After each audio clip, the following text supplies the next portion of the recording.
going to talk a little bit about more measurement words. We talked about a unit of measure that is the smallest measure. We used our pinky to talk about this, and it was called the centimeter. We could write an abbreviation for the length of my pinky, or the width of my pinky from here to here, like this. Or we could write out the whole word, like this. Let's talk a little more about the centimeter, okay? We know it's a very small unit of measure, only the size of the width of your pinky fingernail, very small, okay? Well, since they're so small, when we were developing units of measure, it made sense to chunk some of those centimeters together and give the chunk of them a new name, okay? So a chunk of 10 centimeters has a new name. 10 centimeters is equal to what's called a decimeter. 1 decimeter is really, if I had 10 little pinkies, 1, 2, 3, 4, 5, 6, 7, 8, 9, 10, 10 pinkies together would be a decimeter, okay?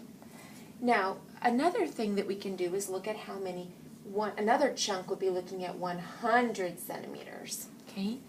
100 centimeters needed to have its name too. So when we're measuring, we wouldn't have to always measure with the tiny one, right? We could measure with a bigger chunk, okay? The bigger chunk for 100 centimeters is a meter.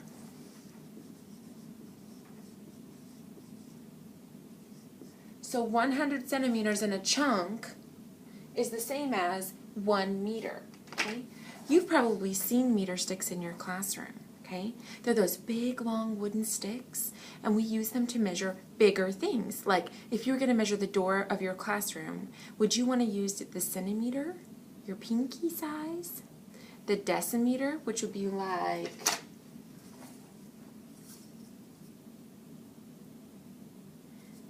about this big, from here to here, from here to here? Or would you want to use a meter stick, which is about the size of my arm stretched out, okay?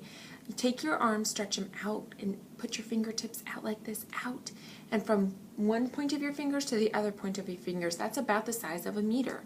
When I think about how big a doorway is, I want to use the easiest one to measure, and I think a meter stick would be much easier to use than my pinky or just a decimeter, okay? So a meter is a chunk of 100 centimeters grouped together, okay? Now I wonder why they chunk them into tens and hundreds. Why don't they have a 38 chunk and have a name for how many 38 centimeters would be? Why don't they have a 42 chunk? Well, they wanted the chunks to make sense. They also wanted the chunks to fit with other chunks in our systems. So these are chunks in our measurement system. In fact, the name of this system is called the metric system.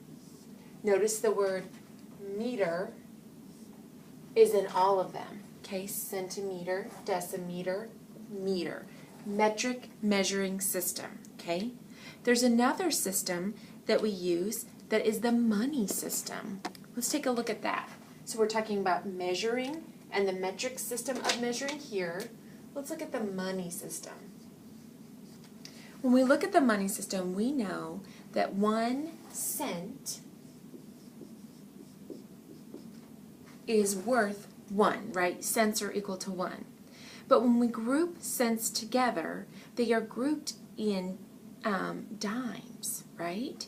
So if I have 10 cents, that is equal to 1 dime. Ooh, I'm noticing a pattern. 10 centimeters is 1 decimeter. 10 cents, do you see my pattern? Centimeters. Cents is equal to 1 dime. I'm seeing a pattern between the metric measuring system and our money system. Okay, let's keep going and see what else we notice. $1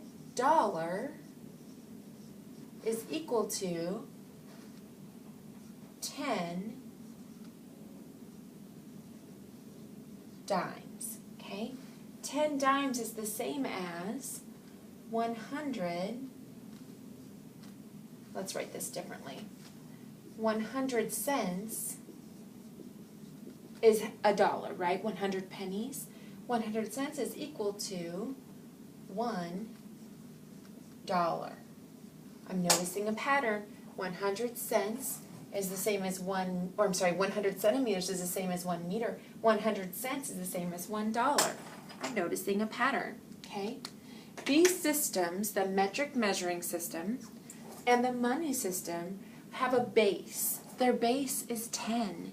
If you know me very well as a teacher, you know my favorite number in the entire world is 10, because it's also a base of our number system, our counting system. Take a look at this.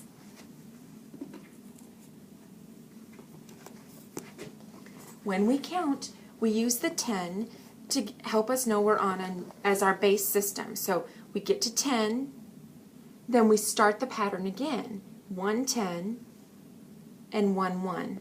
110, 2 ones, 110, 3, 4, 5, 6, 7, 8, 9, it's a new 10. 20 is a new 10. And so on and so forth, all the way up the number system to 100.